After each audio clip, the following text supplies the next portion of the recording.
This episode of Star Wars in a Galaxy was recorded and produced during the 2023 WGA and SAG-AFTRA strikes. Without the labor of the writers and actors currently on strike, the stories being covered here wouldn't exist. Thank you, and enjoy this episode of In a Galaxy.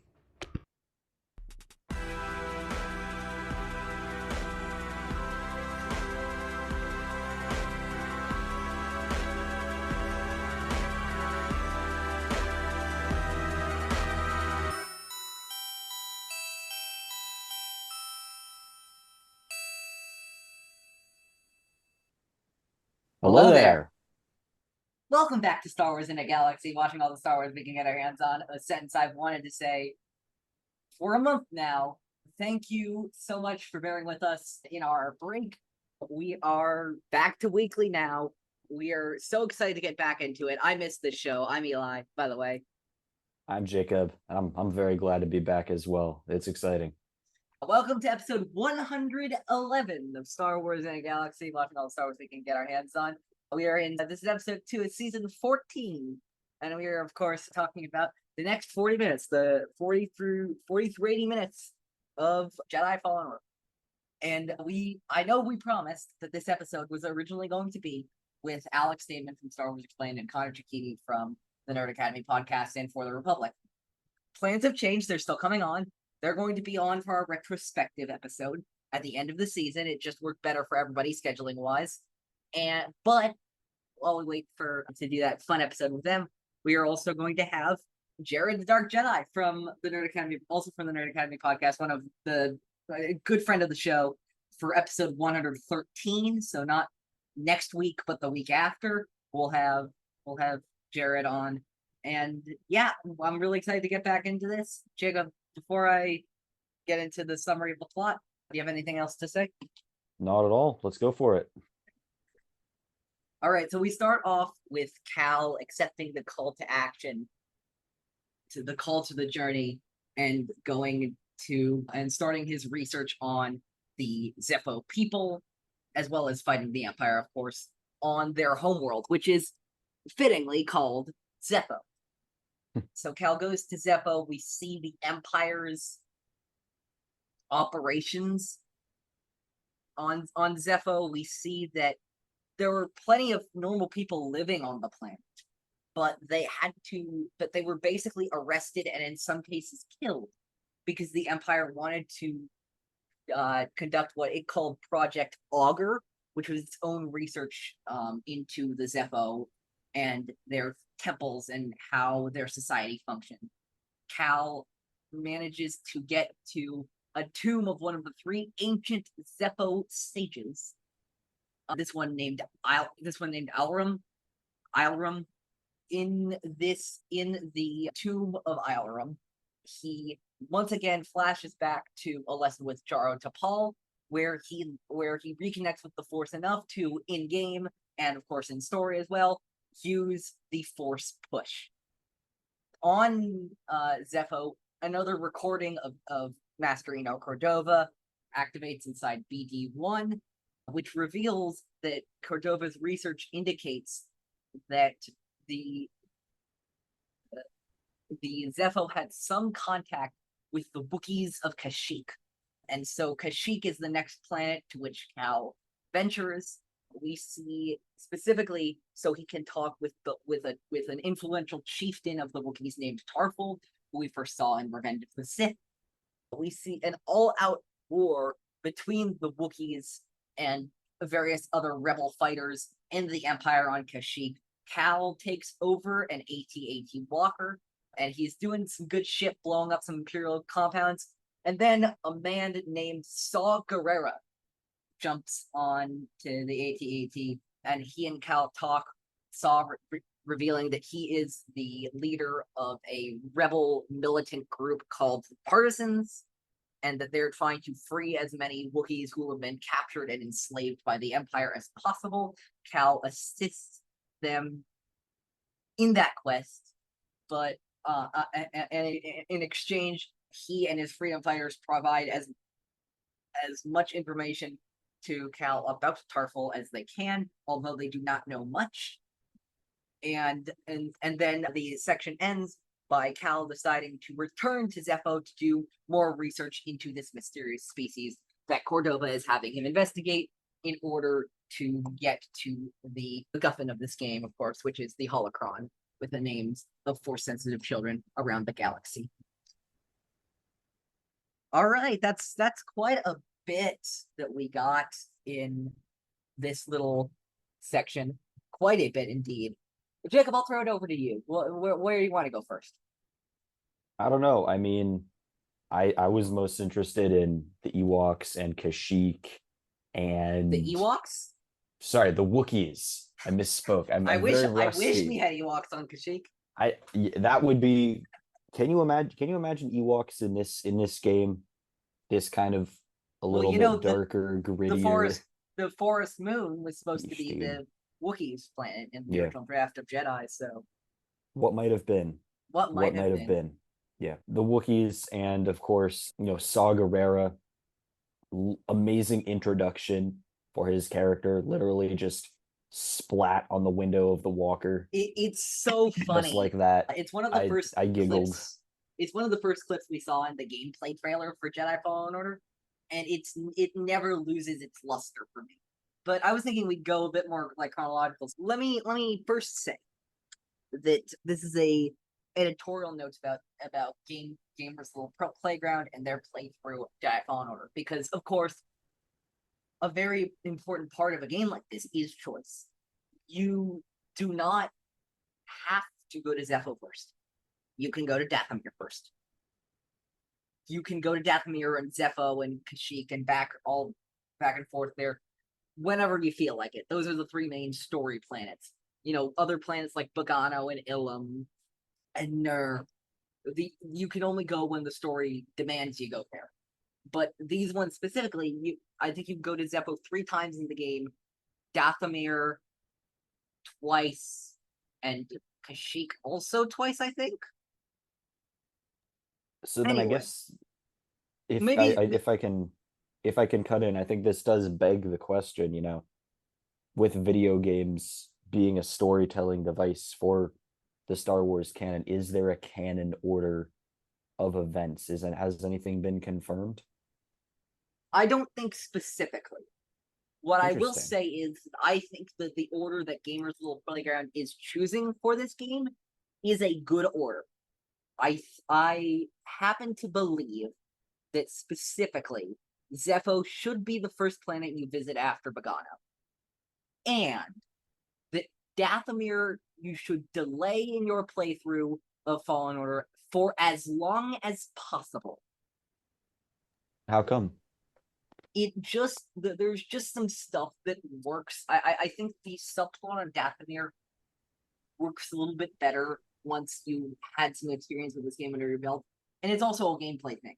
Dathomir is the hardest planet in either Jedi game. It is very difficult. And if you go there right after Bogano, you are going to get your ass kicked. And so it's better, you got to get push on Zeffo. You got to get pull, you got to get all the other powers, the force abilities you get in the game. Just from a gameplay standpoint, it just makes a lot more sense. But also, I think from a story standpoint, Dathomir more than any other planet is the planet where Cal really has to face the dark side, and I like that structurally more towards the end of the game. It just feels how like a Star Wars story is generally tends to go, where you have all these adventures and then near the end you face your darkness and you come out stronger for it, basically. I can see that. Yeah, that makes sense to me. That's a good argument for it. And also this is the other thing why I think Zeffo makes sense to start with first, which I also put in my notes, which is that we don't know about the relevance of Dathomir to the Zeffo. We have no idea. I mean, we will learn that, but Zeffo is literally their home planet. So we're better to find new hints about, like, new information about them and new new research and psychometry and stuff like that than on their literal home planet. Very true. Yeah, I'll also quickly, and I'll pass it over to you. There's a line that when at the very beginning, when Cere's asking Cal, "Hey, do you want to come on this adventure with us?" Cal says, "I don't really feel like I have a choice," and she responds to him, "Cal, as long as you're alive, you will always have a choice," which I think is such an incredibly Star Wars line. As I said in my notes, the Star Wars universe is filled with people who both force sensitive and not, who can do incredible things. The question always comes down to, what will you choose to do? Back to Yoda and Shroud of Darkness. How Jedi choose to win, the question is. There is in another idea that I brought up again when I was taking notes on this, Cal reclaiming his agency in the galaxy. For pretty much his entire life up to this point, Clone Wars, Jedi Purge, being in hiding throughout the early reign of the Empire, he has had things happen to him. And now he's the one trying to make things happen. Now he's the one who is making the things happen. And he's the reason who things happen, and deciding to exercise his own agency. That he has a unique position as a Jedi in the galaxy to more easily be able to accomplish things than your normal person. And so a lot of this is I feel like a lot of this game is him trying to reconnect with that, not reconnect, connect with that side of himself who can be a leader, who can be an agent of change in the galaxy. Absolutely. I think that especially in this game, in this story, it is often, it feels more like a foregone conclusion that Cal is choosing to do something. He's choosing to join the fight, just because of the way the story is set up. But it's really about how, like you said, how do the Jedi choose to win? How will Cal choose to win? And that really is the defining question for his character in this game, and of course into Jedi Survivor as well. Yeah. That's another thing I'm going to mention about Survivor with this conversation, and I love this. This is one of my favorite things about Fallen Order and Survivor.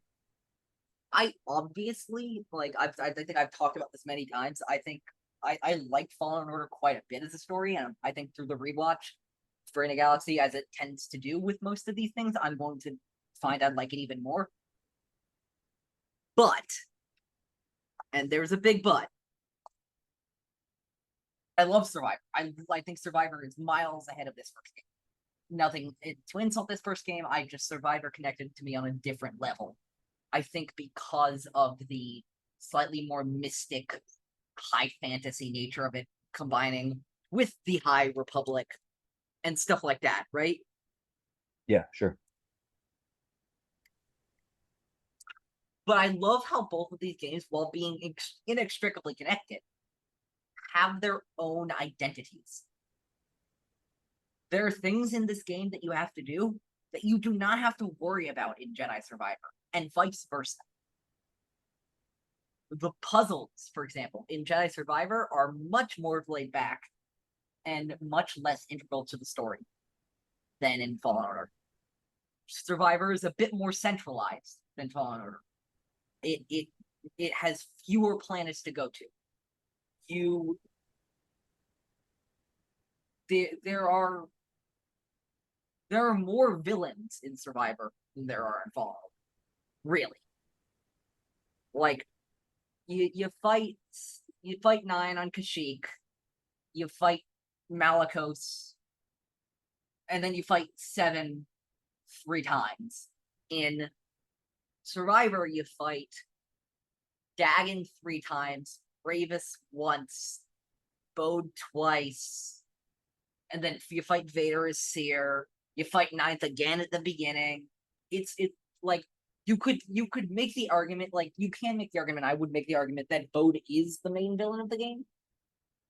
But You don't fight him the most in the game. You fight Dagon the most in the game. And I certainly wouldn't argue that he's the main villain because you defeat him, about 70% of the way through the game. So all this to say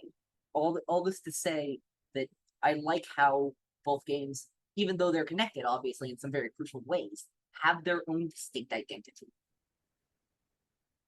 I agree. I think that's just emblematic of the different phase of life that Cal is in these two different games, and the different things that his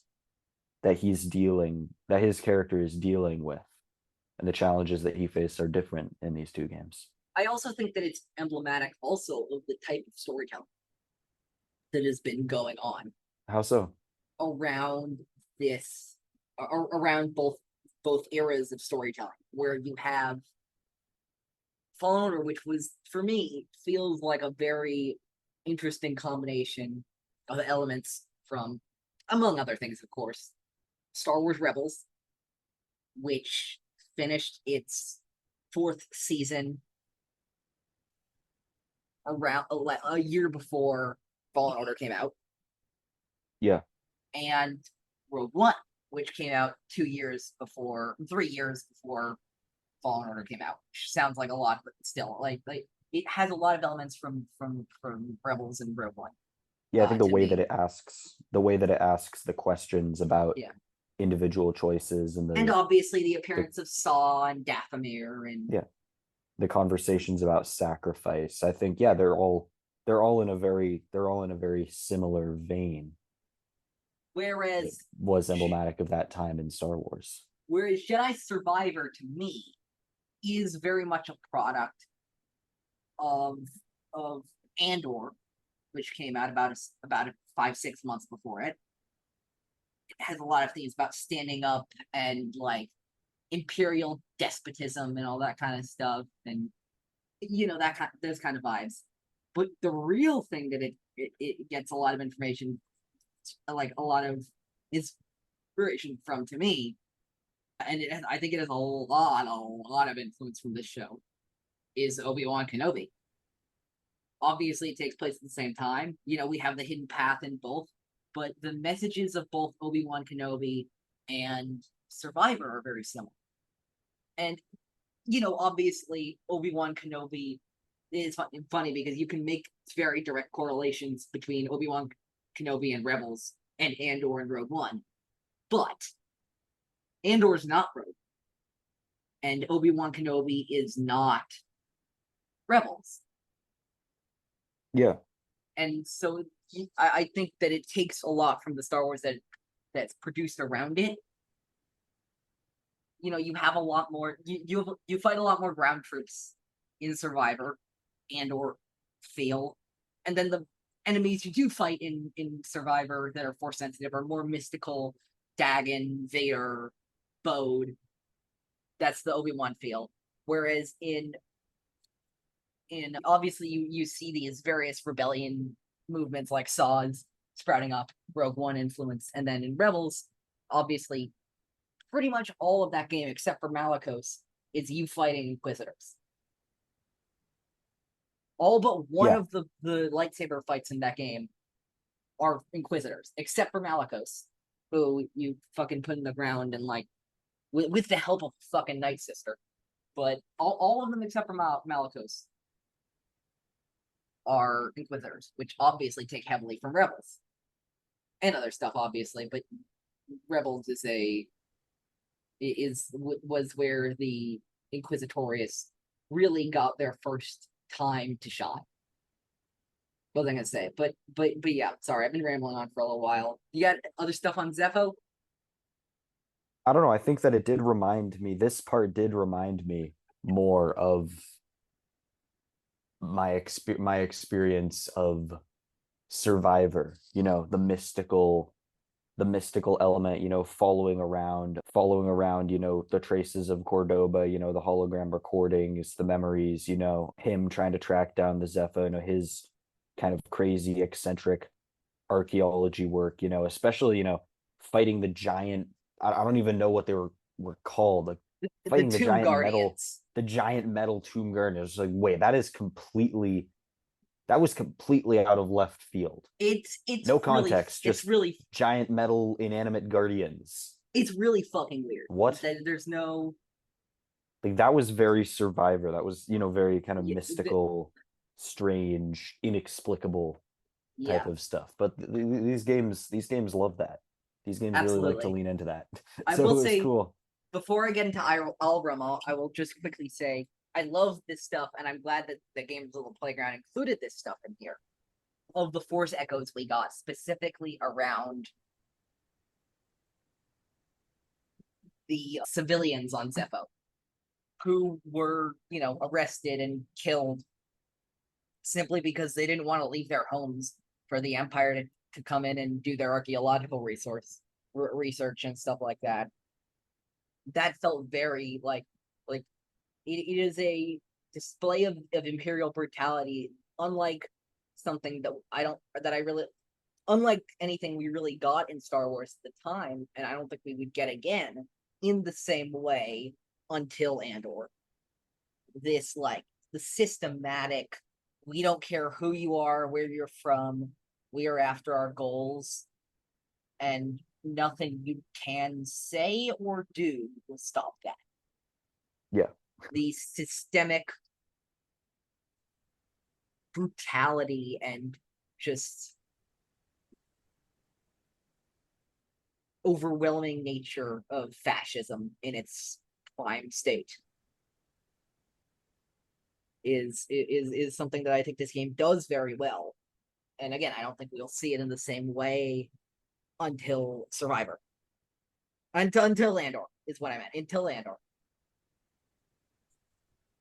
But yeah, let's go into Elrum. Let's go into Elrum. So here's the thing. Let me explain something to you about Jedi, as I called it at the time when I was playing this game for the first time. Jedi Fallen Order Tomb Raider. Fuck the tombs. With all my heart, fuck the tombs. Here's why. The story perspective on them is great. I have no issues with them from story perspective. But the puzzles were so needlessly confusing. Unless you looked them up, you really couldn't figure out what to do. I to make don't have a lot of worse, experience with this type of game, but it was difficult. Worse. You had those motherfucking Tomb Guardians chasing you around with their beams coming out of their shit. So first you had to figure out first you got to kill them, which they're not exactly easy. And then you got to figure out, and at least you can adjust the difficulty on that one. You can't adjust the difficulty about how hard the puzzles are. The puzzles are how difficult the puzzles are. Genuinely very, very glad that they reduced the amount of puzzles in Survivor. And genuinely fuck those puzzles. Like, I love this game. Fuck those puzzles. My least favorite thing in either Jedi game. Yeah, I'm certainly not a fan usually, or someone, I'm not very familiar with this genre of game in general, but I definitely think that it was not the most satisfying core gameplay loop to have the puzzle element be so integral and so unescapable. That was not something I really enjoyed. It's just, and you know me, I hate being too negative, but about anything Star Wars. But god damn it, I hated the puzzles. And this is a game, by the way, gameplay wise, that I really enjoyed. I think I enjoy it less now, but that's only because Survivor took the Fallen Order gameplay and just turbocharged it. So now it's like, how am I going to go back to like there are so many features in Survivor that I wish we used Fallen Order. The grapple hook, the saber blaster combo, the double saber, as you can use it in Fallen Order, but only as a special move. You can't consistently use them. Yeah, which kind of sucks, but whatever. But one thing that is great about the tombs is very often we get flashbacks, and this is no exception. Let's talk about a lesson from our dear friend, Master Jaro Tapal. Oh, yeah. I thought it was great. I really liked. I like the idea of what stands in the way becomes the way. I The think Jaro Tapal obstacles is, in your path define the yeah. past. Yeah, that's something I wrote down as well. It's a very Lucas like message. In order to fit, as I wrote here, in order to figure out a solution to the problem, you must first have a good grasp on what your problem is and why it is that way. Fantastic. Yeah. And I think it's interesting because it kind of feels almost in contrast with some of the ethos of the Jedi that we see from this era of him almost saying embrace the difficulty rather than someone like Yoda, saying do or do not, there is no try, saying the difficulty is irrelevant. So it's cool to kind of see, even within the Jedi Order at this time, the diversity of thought and approaches to the Force in life. I think that's pretty cool.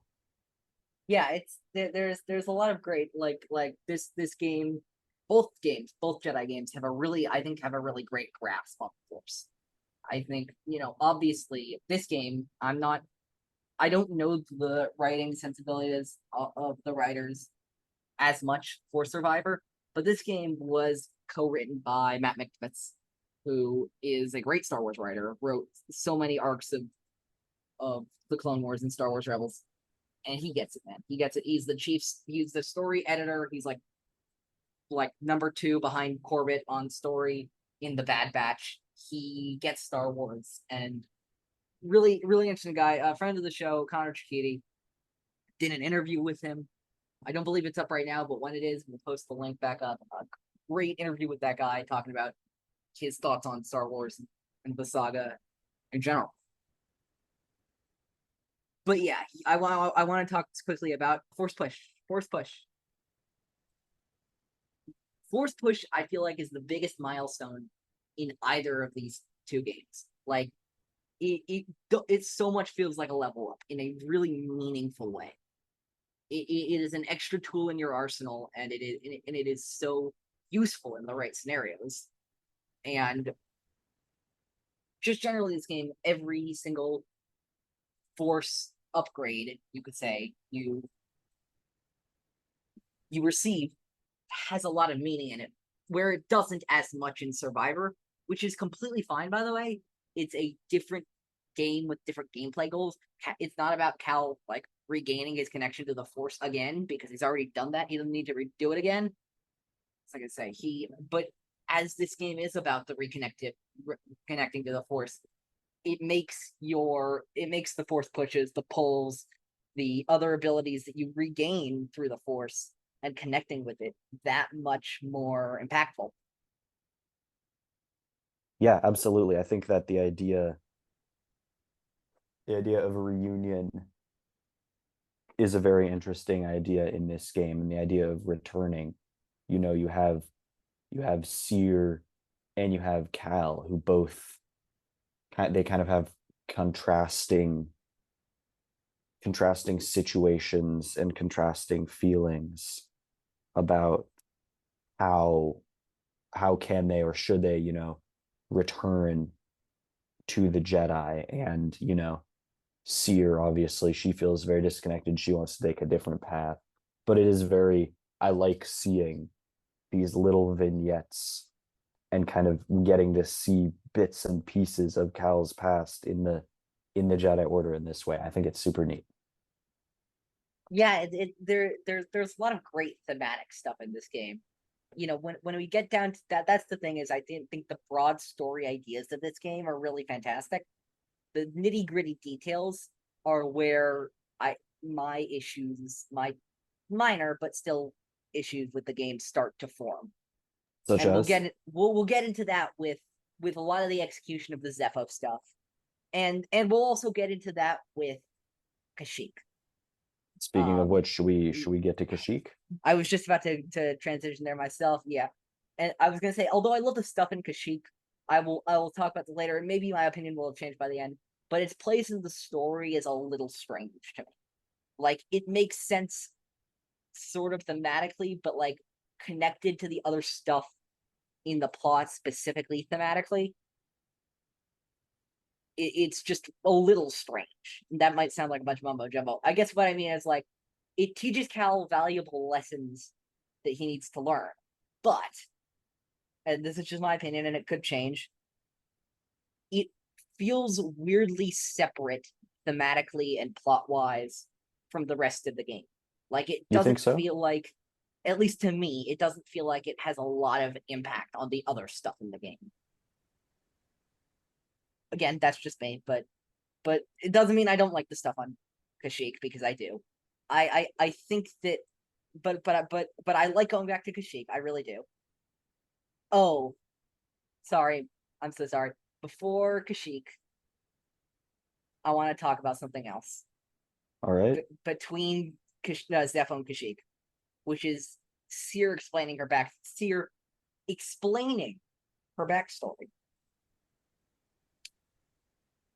When Cere and her Padawan Trilla were hiding from the Empire after surviving Order 66, protecting a bunch of younglings. They were caught up to them, captured Cere, tortured her, and according to Cere, killed Trilla. We know that that's not true. Trilla is not dead. She is an Inquisitor. She is the second sister. And what I love about this so much is that it feels so similar, and this is what I love about when Star Wars does. When it takes tropes that we know and alters them in certain ways. Because very much Cere and Trilla feel like a real parallel, an ultra parallel, but a parallel nonetheless, to Obi-Wan and Anakin. Even down to the way that, Cere lies to Cal. But I don't think she lies like, for example, like Yoda lied to Luke to specifically conceal information from Cal. I think it was more like Obi-Wan, where to her, Trilla died that day. And the monster of the second sister, that's not her former Padawan. I don't know. I think in both those instances, especially for Obi-Wan, I think with the context of knowing what Luke was going through the time, knowing Luke's situation, I think it's a little bit, it doesn't sit quite right with me to say that Obi-Wan literally said he betrayed and murdered your father. I don't think that in either case it's necessarily literal. I don't think they literally believe what they're saying, Cere and Obi-Wan. I think on some level they do. I think knowing the spirituality of the Jedi, knowing the language that the Jedi and the Sith and Force users use, I think you are absolutely right in saying that, the dark side is so fundamentally at odds with everything that the Jedi stand for, that it does feel like when a Jedi leaves the Order, when a Jedi falls to the dark side, it does feel like you're losing someone and losing that person forever. And even Kylo Ren says, Ben is gone. He was weak and foolish. I destroyed him.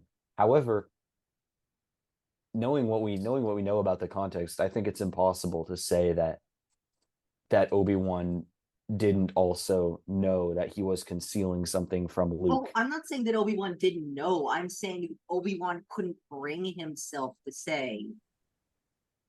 That's fair. Yes, I do think it's an emotional thing as well, and I think especially for Cere, it seemed to me less that Cere was not necessarily that Cere was disincentivized to tell Cal the truth, because there wasn't the same there wasn't the same reasons to be hesitant as with Obi-Wan and Luke, but rather, yeah, like you said, she just couldn't bear, she couldn't really bear to think about it herself on some level, Yeah, because that is the most painful thing a Jedi can probably go through. I would have to imagine, it's that great retroactive continuity provided by Part 6 of Obi-Wan, where Obi-Wan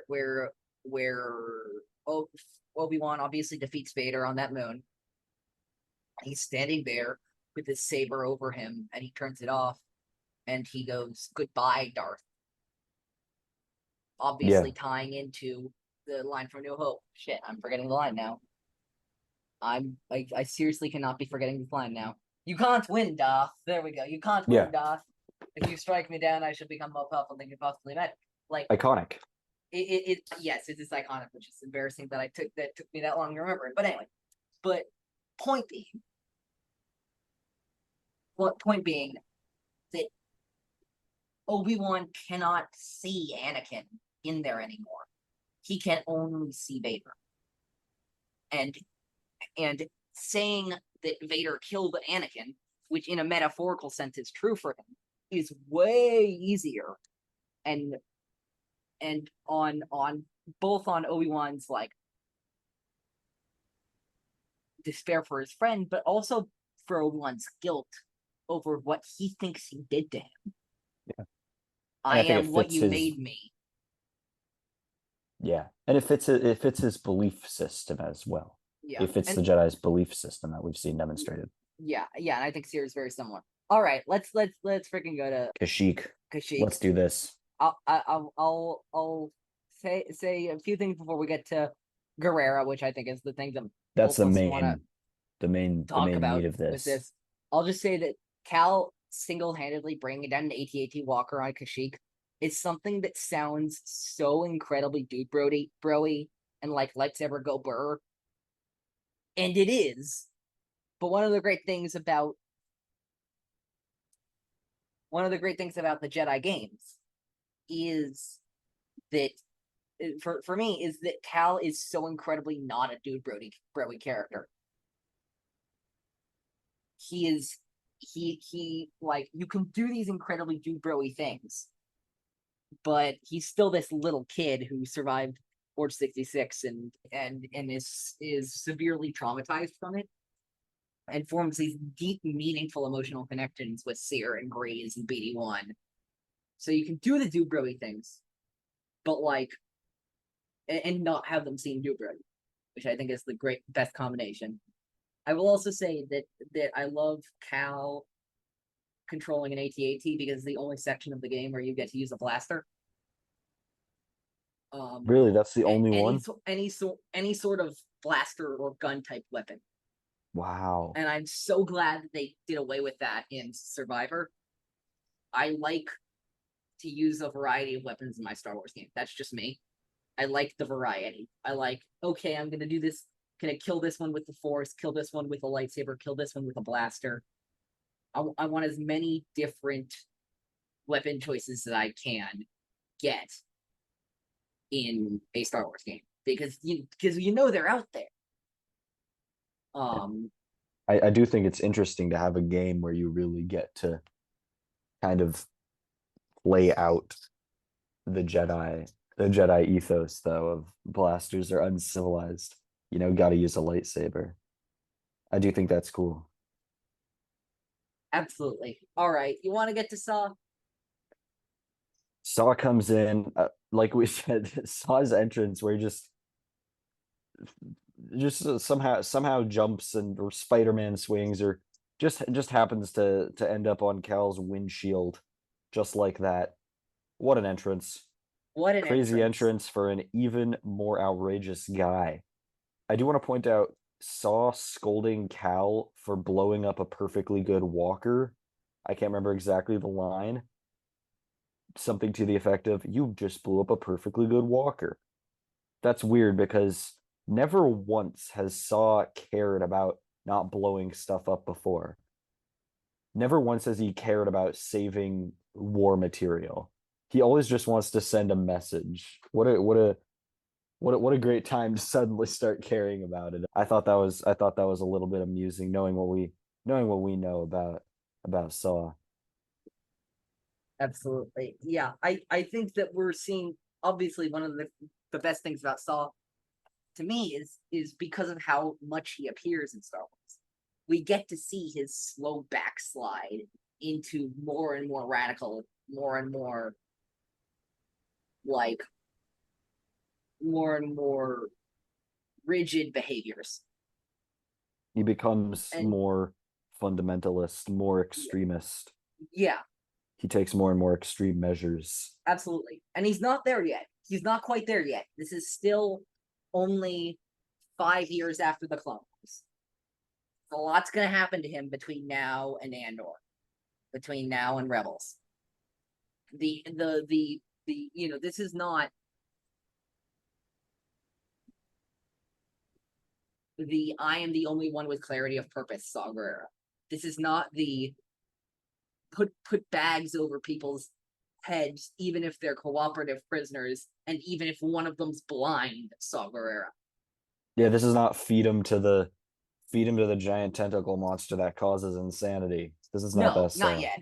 I mean, This it's is more not Saw extreme. with It's Bogalit. more extreme than TCW Kashino Saw, but it's not as extreme as Andor, Rogue One, Rebels Saw. Yeah. Speaking of Andrew Kashino, I think it's a good time to talk less about him and more about his successor in this role, who voices Saw from here on out. My man, Forrest Whitaker. This man, let me explain something. So I first wanted to say, tremendous the credit to Andrew Kashino, who originated the character in the Clone Wars, and then he continued the development of the character in both seasons of The Bad Batch. So Forrest Whitaker, acclaimed Oscar winner, UNESCO ambassador, gets asked to join a Star Wars project headed at first by the guy who did the Godzilla remake, and then by the guy who did the Jason Bourne movies. He's a side character who appears for 15 minutes of that movie. Maybe 20. He could have totally phoned that in, but he didn't. The fact that the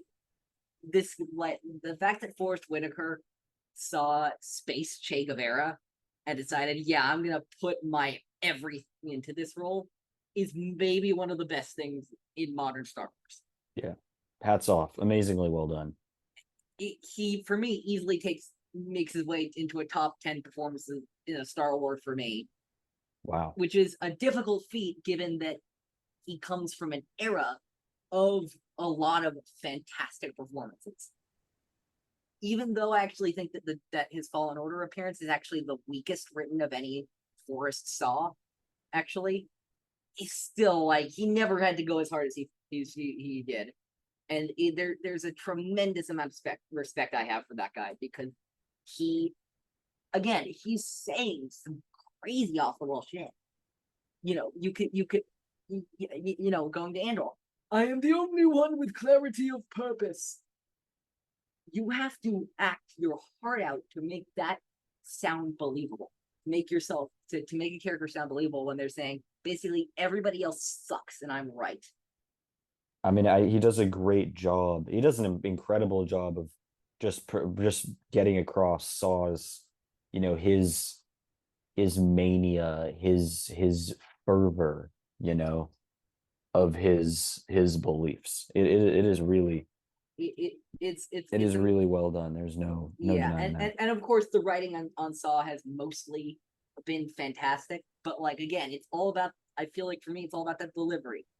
His argument with Luthen in Andor, his argument with Mon in episode 2 of season 4 of Rebels. Even deliveries of lines here, there was a line later on where he's grappling up to somewhere and he goes, he shoots the grappling gun and he goes, "Watch yourself in there." And it's just so totally badass and I love it so much. Yeah, it's great. It's really great. What else? it What else do we have for it is Kashyyyk? fantastic.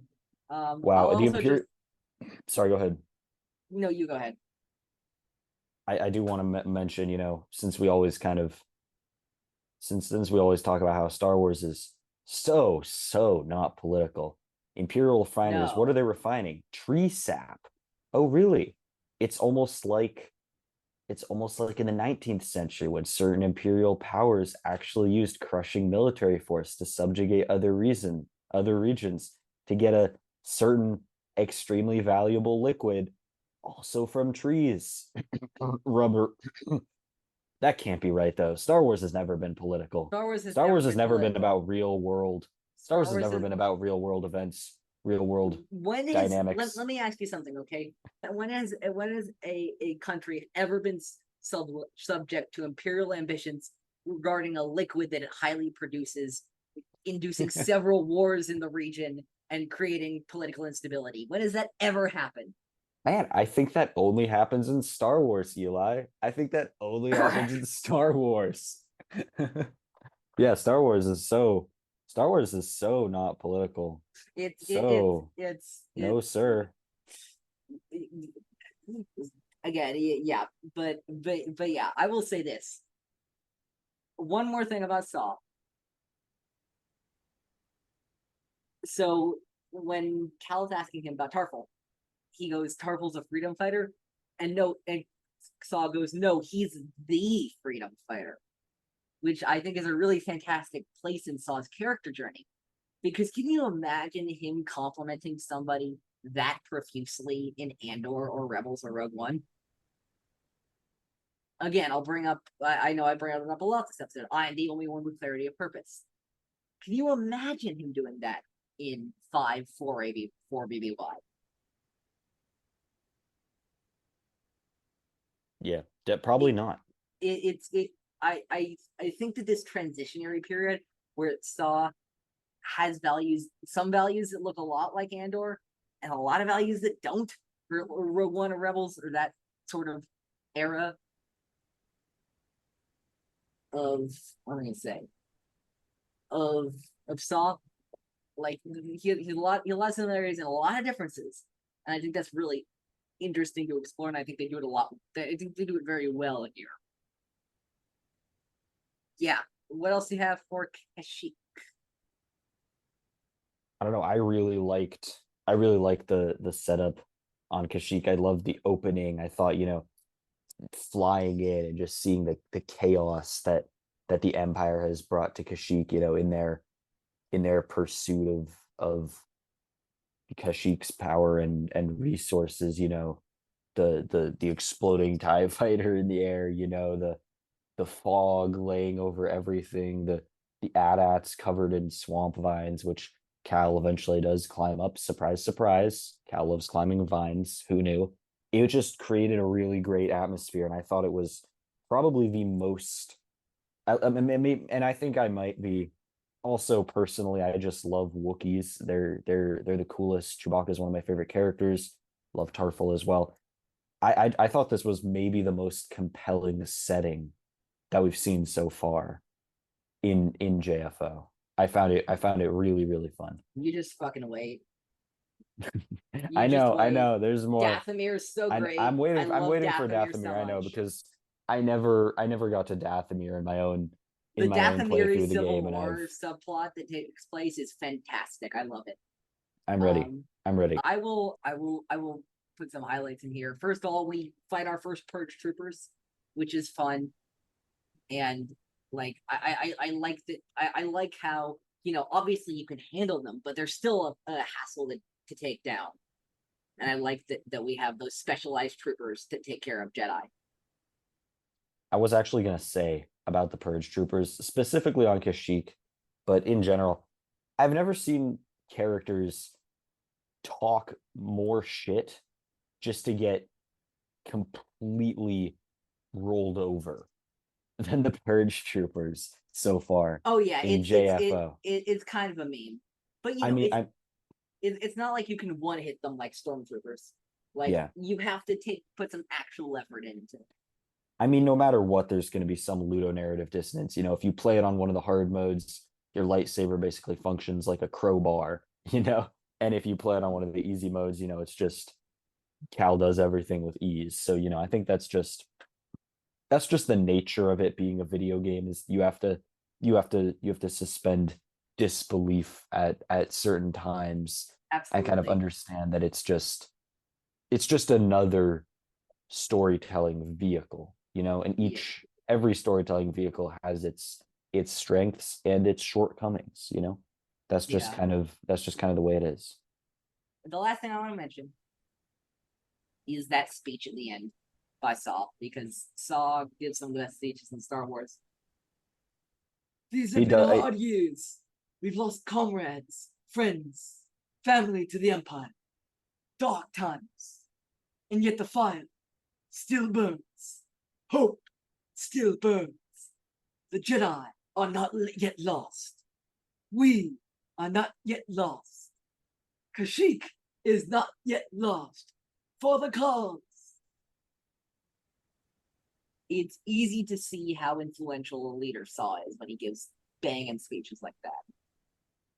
Yeah, I mean, he is the classic kind of, you know, extremely charismatic extremist leader. You know, he clearly can build a cult of personality. And hey, you got to hand it to him. I got my issues with Saw, but he can lay down a good speech. You know, he can really lay down a good speech when the occasion calls for it. I will Yeah. say that. I there's a I will say that there's been a lot of discussion. I've seen a lot of fandom discussions about Gerrera, specifically a lot of his later iterations and or Rogue One, specifically Rebels. And I reject the notion. I know some people believe this, and they're totally entitled to their opinion, but I don't think that Star Wars is ever portrays Saw as bad or as a bad guy. I think it's more complicated. I think that he's doing things that are in service of good. I think that sometimes he proves some valuable points as to how the rebels could and should go further against the Empire, but other times he commits war crimes. And I don't think there's an easy he's right, he's wrong answer. Yeah. I think that it's far more complicated than that. And I think that that's obviously that kind of nuance just generally around the internet doesn't translate very well. But I think it's important for Saw's character because a lot of his character is about nuance, is about he can bring the fight to the Empire.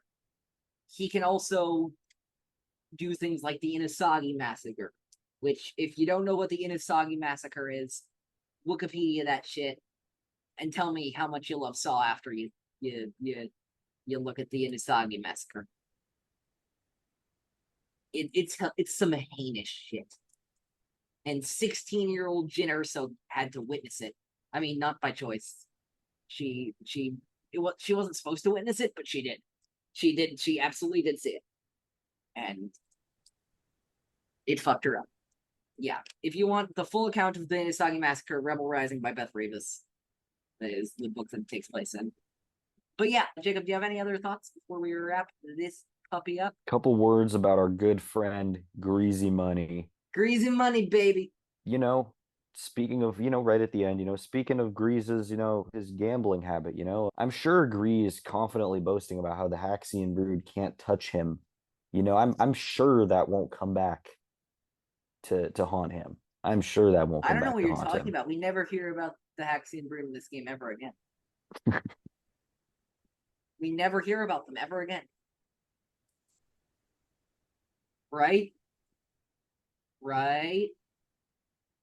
Time will tell.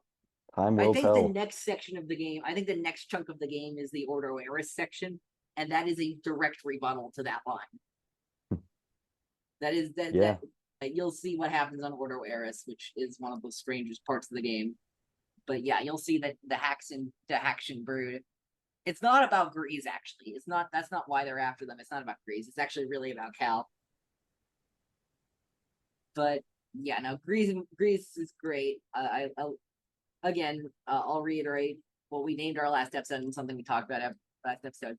These characters are really great. They just all get better in Survivor. Yeah, nothing Like wrong. Marin's cooler, Cal's cooler, Cere's cooler, Grease's cooler. Hey, hard to complain about that, eh? Hard to Ninth complain about Sister that. is as lame, but I will never lighten up on the Ninth Sister. But whatever. Yeah. What are your overall thoughts about this part?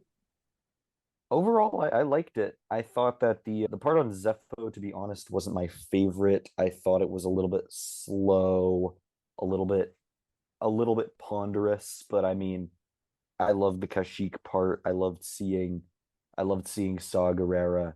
I loved all that stuff. So overall, I thought it's another solid leg of this story. I feel like we're kind of in an in-between point right now where the main meat hasn't necessarily really picked up yet in terms of the main conflicts of the story, but we are kind of past the initial, crisis that sets everything into motion. So I'm really excited to see where we go from here.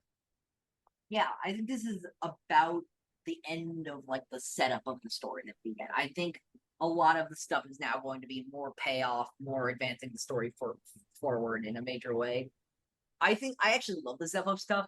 I will say I think I think the Zepho stuff isn't the strongest, but I think again it's a lot of setup, and I think it'll start paying off on our second trip to Zepho, which we briefly see at the end of this, but not really. We'll get into it next time. I like the Kashyyyk stuff again. It's just like that. There is a part of me that like wonders like about specifically the themes of Kashyyyk. Again, we'll revisit Kashyyyk and we'll see the other things that this planet has to offer. But Kashyyyk feels like a weird outlier in this game where it's just kind of there. And it teaches Cal some interesting things about the larger galaxy. But in terms of his own personal journey, it does just kind of feel like it doesn't really do much to me. Yeah. But again, I want to be. I hope to prove wrong. Rewatching the other stuff. I think unless there's anything else, that's gonna be it for this episode of Star Wars in a Galaxy. Next week we're gonna be doing this shit again. 80 minutes to 2 hours. Hour 20 to 2 hours. Episode 112. It will be out next week. In the meantime, you can listen to us on. You can follow us everywhere at In a Galaxy Pod. You can listen to us on Spotify, Apple Podcasts, Google Podcasts, where you listen to your podcast will be there. You can find me everything. I have a link tree now. That's linktr.ee/_OG grade 27. Find everywhere you can find me and where you can find Star Wars in a Galaxy as well. Hope you enjoyed this episode. Hope you've been enjoying Epic Confrontations. We've had now 2 episodes premiere this month. We're doing 2 episodes next month. The first one, of course, being Jared, the Dark Jedi, versus some mystery former Schmodown competitor who I'm not going to reveal because it's a surprise for that episode. But we're very excited to continue Epic Confrontations and stuff. Let's see. As always, I want to reiterate our solidarity specifically with SAG-AFTRA. We're recording this a few days after it was announced that the WGA has reached a tentative agreement with the AMPTP. We're so happy that they got a lot of their demands met, and obviously always support the people in the industry who make this shit happen. And hey, studios, it's time to get off your ass and do the second part. Pay the actors. Pay the actors what they deserve. I think until next time, may the force be with you. Always. Always.